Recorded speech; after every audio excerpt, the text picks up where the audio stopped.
This is going to be part 2 of teaching your dog to understand the Invirox wireless fence system. So the first thing that we're going to be doing is setting the boundary.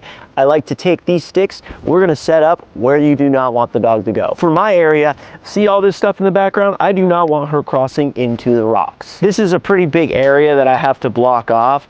Basically, she's okay to go on this side where there's rocks, but all along this, I don't want her to go. So I'm going to take the things.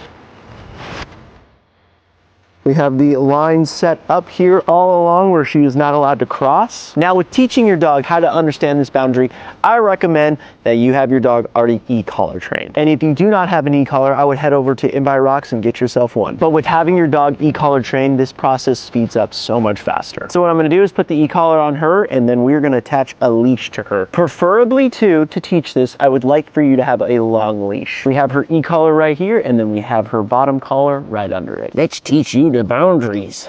And as I said, long. Now the long leash is to be able to guide her. If she starts to go out the boundary that I do not want her in, I'm going to give her a little tug. On top of that, I'm going to use the e-collar for a little bit of a, hey, come back over here. How I like to put it is the e-collar is going to be distinguishing what's right and what's wrong. Alrighty, like I said, we have the boundary set here. She cannot go over there. So what I'm going to do is I'm going to take our leash, Echo here. I also recommend having a ball because this is going to teach her not to pass the boundary. I like to use this as the distraction because all she's going to want is to go after this ball. And then I like to give a little bit of slack.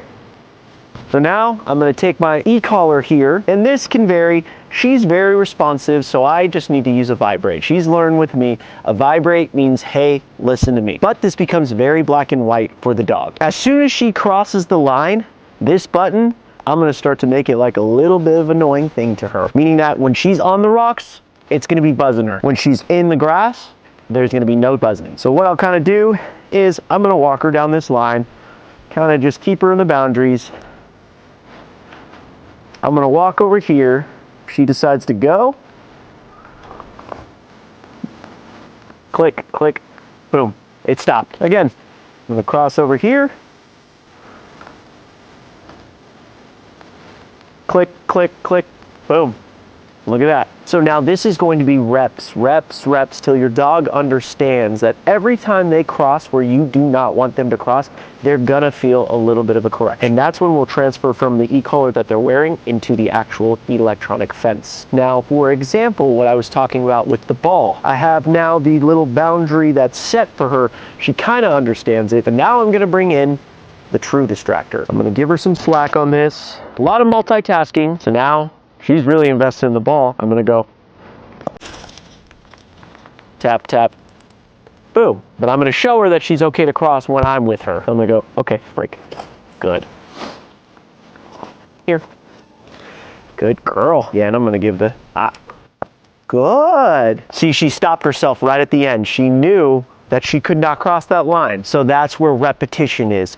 For me, I don't really want to set the boundary for her. Since I trust her, I know she's not going to get into any of this stuff. But if you have a dog you know is going to get into stuff, or an area you don't want, this is where the wireless fence is key. But this is reps, reps, reps. Thank you guys so much for watching. Be sure to like and subscribe and follow us on Instagram. We'll see you guys in the next one.